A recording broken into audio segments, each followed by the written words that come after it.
Hello friends, welcome to my channel. आज हम discuss करेंगे Indian economy on the eve of independence के third part के बारे में।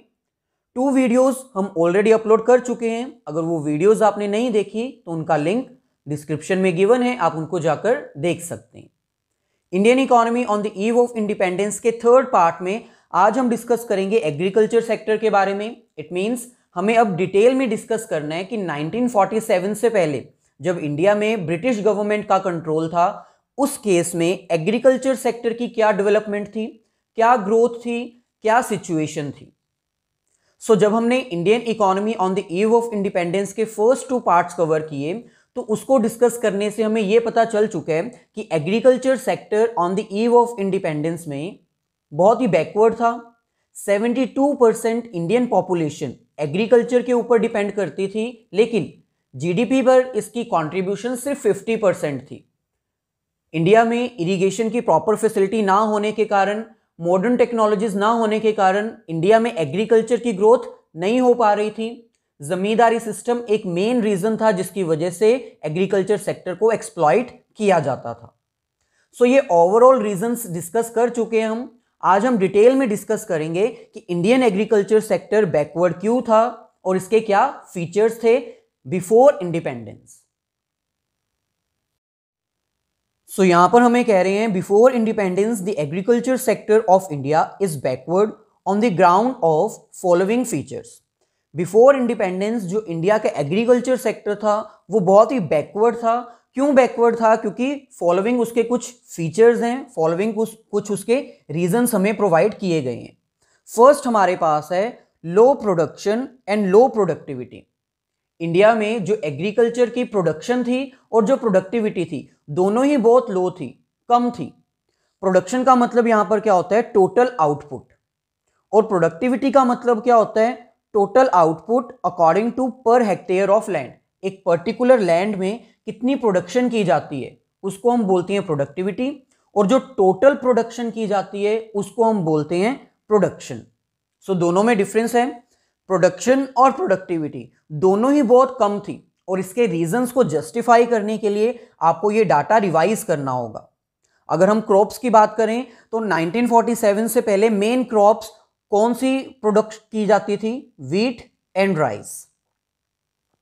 1947 में प्रोडक्टिविटी कितनी थी पर हेक्टेयर के अकॉर्डिंग? हम पर हेक्टेयर में 660 केजी व्हीट प्रोड्यूस करते थे और पर हेक्टेयर में हम राइस 665 प्रोड्यूस करते थे। अगर हम इसको कंपेयर करें 2018 एंड 19 से तो ये अब इंक्रीज होके 3408 हो चुकी है व्हीट के लिए, और राइस के लिए ये इंक्रीज होके 2665 हो चुकी है। ये ब्रैकेट में 5.2 और 4 मैंने इसलिए मेंशन किया है ताकि आप ये पता कर पाओ कि 660 से ये इंक्रीज होके 3408 हो चुकी है। इट मींस 5.2 टाइम्स ये इंक्रीज हो चुकी है। 5 गुना हमारी प्रोडक्टिविटी इंक्रीज हो चुकी है।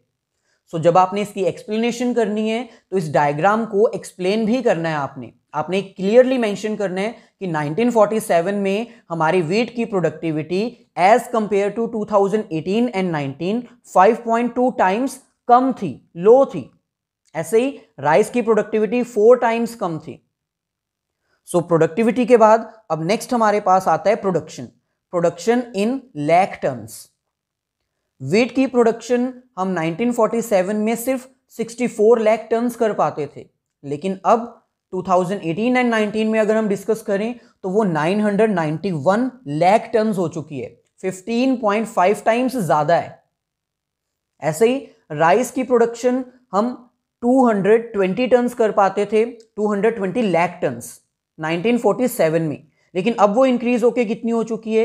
1156, जो कि 5.3 टाइम्स ज्यादा है एज कंपेयर टू 1947 की प्रोडक्शन से। ओवरऑल अगर कहा जाए 1947 से पहले हमारी प्रोडक्शन और प्रोडक्टिविटी दोनों ही लो थी, और इसके बहुत सारे रीजंस हैं जिसको हम आगे डिटेल में डिस्कस करेंगे। नेक्स्ट हमारे पास आता है हाई डिग्री ऑफ अनसर्टेनिटी।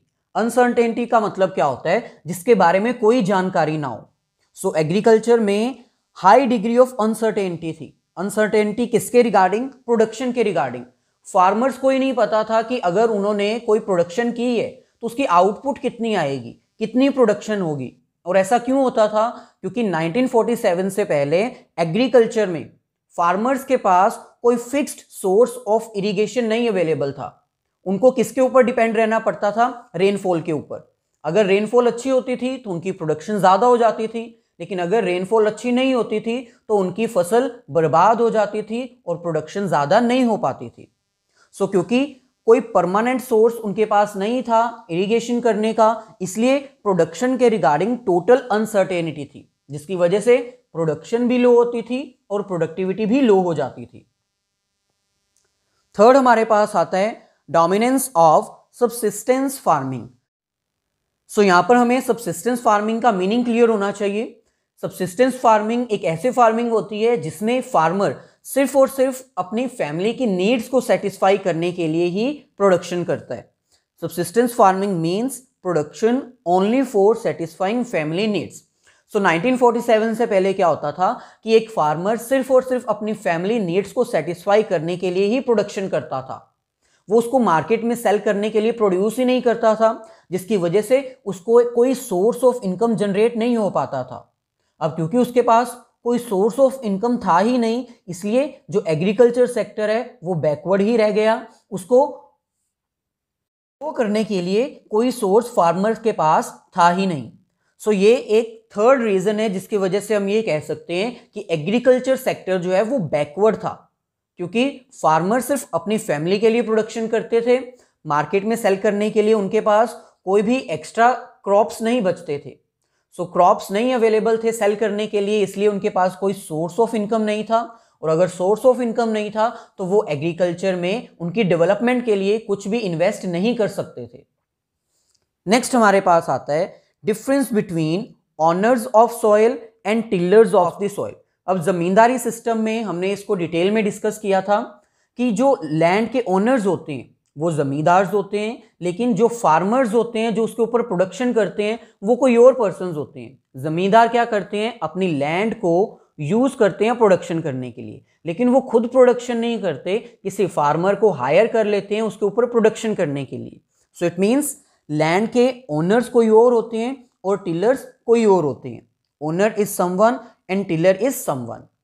अब क्योंकि जमींदार ने फार्मर को हायर किया प्रोडक्शन करने के लिए, तो उस लैंड के ऊपर प्रोडक्शन करने के बदले में वो उसको वेजेस पे करते हैं। वेजेस कैश में नहीं पे करते, वो क्या करते हैं जितनी भी प्रोडक्शन होती है उसमें से कुछ अमाउंट, कुछ स्मॉल अमाउंट वो फार्मर को दे देते हैं सिर्फ उनकी फैमिली नीड्स को सेटिस्फाई करने के लिए। In terms of wages owners give small amount of output for subsistence. Wages के टर्म पर वो उनको स्मॉल अमाउंट ऑफ आउटपुट दे देते हैं, मतलब जितनी भी प्रोडक्शन हुई है उसमें से कुछ अमाउंट, अगर 100 केजीज की प्रोडक्शन हुई है तो 5 या 10 केजीज उसको प्रोवाइड कर देते हैं ताकि वो सिर्फ अपनी सबसिस्टेंस फैमिली नीड्स को ही फुलफिल कर पाए, कोई एक्स्ट्रा अमाउंट नहीं देते। सो इट मीन्स जो टिलर ऑफ सॉइल्स हैं, जो प्रोडक्शन करते हैं, उनके पास कुछ भी एक्स्ट्रा अमाउंट नहीं जाती। इट मीन्स वो एग्रीकल्चर की डेवलपमेंट के लिए कुछ भी कर ही नहीं सकते। दूसरी तरफ जितना भी सरप्लस बैलेंस है वो जमींदार्स के पास चला जाता है और जमींदार्स उसको यूज करते हैं अपनी लग्जरी नीड्स को सेटिस्फाई करने के लिए। वो एग्रीकल्चर में कोई भी अमाउंट इन्वेस्ट नहीं करते, उसकी इंप्रूवमेंट करने के लिए कुछ भी नहीं करते। इसी की वजह से जो जमींदारी सिस्टम फॉलो किया गया था, इसकी वजह से ही एग्रीकल्चर सेक्टर जो है वो बैकवर्ड रहा और उसमें कोई भी ग्रोथ पॉसिबल नहीं हो पाई। Owners only interested in maximizing their rental income. जो ओनर्स हैं वो सिर्फ और सिर्फ अपनी रेंटल इनकम को इंक्रीज करते हैं। इट मीन्स जो भी आउटपुट होती है उसमें से मैक्सिमम हिस्सा वो अपने पास रखते हैं, मैक्सिमम से मैक्सिमम पोर्शन अपने पास रख लेते हैं और कुछ स्मॉल अमाउंट जो टिलर है, जो फार्मर है, उसको प्रोवाइड कर देते हैं। इसकी वजह से जो एग्रीकल्चर सेक्टर है वो बैकवर्ड रहा, क्योंकि जमींदार सिर्फ और सिर्फ अपनी लग्जरीज की तरफ ध्यान देते हैं, एग्रीकल्चर के डेवलपमेंट के लिए कोई भी पोर्शन वो इन्वेस्ट नहीं करते थे। सो ये हमारे पास फिफ्थ रीजन जिसकी वजह से हम ये कह सकते हैं कि बिफोर 1947 एग्रीकल्चर सेक्टर बहुत ही बैकवर्ड था। Small and fragmented holdings. Small and fragmented holdings का मतलब है कि जितने भी फार्मर्स थे जिनके पास अपनी लैंड अवेलेबल थी प्रोडक्शन करने के लिए, वो लैंड बहुत ही स्मॉल पीसेस में थी, जिसके ऊपर हम modern technologies, modern methods, modern machines use नहीं कर सकते थे प्रोडक्शन के लिए। और दूसरी तरफ जिनके पास लैंड्स अवेलेबल भी थे, वो ऐसे प्लेसेस पर थे कि वहां पर भी हम मॉडर्न टेक्निक्स यूज नहीं कर सकते थे, क्योंकि उनका एक लैंड एक पर्टिकुलर एरिया में था और दूसरा लैंड किसी दूसरे एरिया में अवेलेबल था। सो फ्रेगमेंटेड होल्डिंग्स थी, ऐसी होल्डिंग्स जो डिफरेंट डिफरेंट लोकेशंस पे थी। So holders of land are having small pieces of land, along with that holdings are fragmented। So जितने भी लैंड के ओनर्स थे उनके पास या तो लैंड की जो पीसेज हैं वो स्मॉल अमाउंट में थे जहां पर हम मॉडर्न मशीन्स नहीं अप्लाई कर सकते थे, या फिर ऐसे प्लेसेस पर थे कि वो डिफरेंट लोकेलिटीज में चले जाते थे। सो अगर ऐसी लोकेशन में अवेलेबल होंगे तो वहां पर भी हम modern techniques, modern machines use नहीं कर सकते थे। सो इट मीन्स इंडिया में एग्रीकल्चर सेक्टर की डेवलपमेंट के लिए मॉडर्न टेक्निक्स यूज नहीं की जा सकती थी, इसीलिए यहां पर प्रोडक्शन और प्रोडक्टिविटी दोनों ही बहुत लो थी। नेक्स्ट हमारे पास आता है land revenue system under British Raj. So इसको भी हम डिटेल में डिस्कस कर चुके हैं। अब हमें यह डिस्कस करना है कि लैंड रेवेन्यू सिस्टम जो ब्रिटिश राज में स्टार्ट किया गया था उसका क्या साइड इफेक्ट पड़ा था फार्मर्स के ऊपर। This system exploit the tiller of the soil. Majorly इसका इंपैक्ट किसके ऊपर पड़ा था? टिलर ऑफ द सॉइल्स, यानी फार्मर्स के ऊपर, क्योंकि फार्मर्स की वो लैंड खुद की नहीं थी, उसको प्रोडक्शन करनी होती थी। प्रोडक्शन करने के बाद उसको स्मॉल अमाउंट ऑफ आउटपुट दे दी जाती थी जो कि उसकी सिर्फ बेसिक नीड्स को सेटिस्फाई करती थी। सो यहां पर हमें कह रहे हैं दे आर लैंडलेस लेबर। उनकी खुद की लैंड नहीं थी, उसके ऊपर सिर्फ उनको प्रोडक्शन करनी होती थी। They get small amount of output for subsistence, जिसकी बदले में, वेजेस के बदले में उसको सिर्फ एक स्मॉल अमाउंट ऑफ आउटपुट दे दी जाती थी जिसको यूज करके वो सिर्फ अपनी फैमिली नीड्स को ही फुलफिल कर सकता था। सो लैंड रेवेन्यू सिस्टम एक मेजर रीजन था जिसकी वजह से हम ये कह सकते हैं कि एग्रीकल्चर सेक्टर बहुत ही बैकवर्ड था। लास्ट हमारे पास आता है फोर्स्ड कमर्शियलाइजेशन ऑफ एग्रीकल्चर। सो अभी हमने डिस्कस किया था कि फार्मर्स जो हैं वो सबसिस्टेंस फार्मिंग करते हैं। इट मींस वो अपनी फैमिली नीड्स को सेटिस्फाई करने के लिए ही फार्मिंग करते थे, लेकिन ब्रिटिश राज में क्या हुआ, उनको फोर्स किया गया कमर्शियलाइजेशन करने के लिए एग्रीकल्चर को। Commercialization means British government forced Indian farmers to produce those goods which can be used by them as a source of raw material. British government ने इंडियन फार्मर्स को फोर्स किया कि वो ऐसे गुड्स को प्रोड्यूस करें जो ब्रिटिश गवर्नमेंट यूज कर सकती है as a source of raw material अपनी इंडस्ट्री को डेवलप करने के लिए। और इसमें मेजरली किसको कहा गया था? इंडिगो डेवलप करने के लिए, ताकि वो इसको यूज कर सके अपनी टेक्सटाइल इंडस्ट्रीज को डेवलप करने के लिए, अपनी ब्लीचिंग इंडस्ट्रीज को डेवलप करने के लिए। इसका साइड इफेक्ट क्या हुआ? जो फार्मर्स व्हीट और राइस प्रोड्यूस करते थे अपनी फैमिली नीड्स को सेटिस्फाई करने के लिए, अब उनको फोर्स किया गया कि वो इंडिगो डेवलप करें। अब क्योंकि इंडिगो से उनकी फैमिली की नीड्स सेटिस्फाई नहीं होती, इसलिए उनको राइस और व्हीट मार्केट से परचेज करना पड़ा। सो अब क्योंकि वो मार्केट से परचेज करेंगे तो उनके पास इतनी कैश अवेलेबल नहीं थी कि वो अपनी नीड्स को सेटिस्फाई कर पाए। क्यों? क्योंकि वो पहले ही कर्जे में डूबे हुए थे, इंडेटनेस थे। दूसरी तरफ उनको प्रेशर किया जा रहा था कि वो व्हीट और राइस को छोड़कर इंडिगो प्रोड्यूस करें, तो जिसकी वजह से वो और कर्जे में डूब गए अपनी फैमिली नीड्स को सेटिस्फाई करने के लिए। सो ये थे हमारे पास बेसिक रीजंस जिसकी वजह से हम ये कह सकते हैं कि बिफोर 1947 जो इंडिया का एग्रीकल्चर सेक्टर था वो बहुत ही बैकवर्ड था। So at last, in conclusion, we can say that on the eve of independence Indian agriculture was both backward as well as stagnant. So last में कंक्लूजन में briefing करते हुए हम ये कह सकते हैं कि 1947 से पहले on the eve of independence agriculture sector backward भी था और स्टेगनेंट भी था। बैकवर्ड वो इसलिए था क्योंकि यहाँ पर प्रोडक्टिविटी और प्रोडक्शन दोनों ही लो थी। यहाँ पर हाई डिग्री ऑफ अनसर्टेनिटी थी, जिसमें ये पता ही नहीं था कि रेनफॉल कब होगी कब नहीं होगी, पता ही नहीं था कि प्रोडक्शन ज़्यादा होगी या फिर कम होगी, जिसमें ज़्यादातर फार्मर्स कौन सी प्रोडक्शन करते थे? Subsistence farming. सो एग्रीकल्चर सेक्टर बैकवर्ड इसलिए था क्योंकि इसमें प्रोडक्शन और प्रोडक्टिविटी लो थी, हाई डिग्री ऑफ अनसर्टेनिटी थी और दूसरी तरफ सबसिस्टेंस फार्मिंग थी। एग्रीकल्चर सेक्टर बैकवर्ड के साथ साथ स्टेगनेंट भी था, इट मीन्स इसमें कोई डेवलपमेंट हो ही नहीं पा रही थी। क्यों नहीं हो रही थी? क्योंकि यहाँ पर जमींदारी सिस्टम फॉलो किया जाता था, ओनर कोई और पर्सन होता था जबकि टिलर कोई और पर्सन होता था। इसमें फार्मर्स के पास स्मॉल पीसेस ऑफ होल्डिंग्स होते थे और जो होल्डिंग्स होते थे वो डिफरेंट लोकेलिटीज में होते थे। और दूसरी तरफ फार्मर्स को फोर्स भी किया गया था कि अब वो व्हीट और राइस की प्रोडक्शन छोड़कर ऐसी प्रोडक्शन करें जो कमर्शियली ब्रिटिश गवर्नमेंट के यूजफुल है, जो उनके रॉ मटेरियल का काम कर सकती है।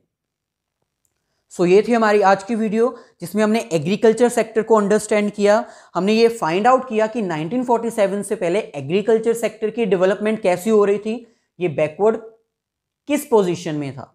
आई होप ये वीडियो आपको हेल्प करेगी एग्रीकल्चर सेक्टर के रिगार्डिंग अच्छे से अंडरस्टैंड करने में। अगर वीडियो अच्छी लगी है तो प्लीज़ इसको अपने सभी फ्रेंड्स के साथ शेयर कीजिए। चैनल पर न्यू हैं तो सब्सक्राइब कर लीजिए और वीडियो को लाइक कर दीजिए।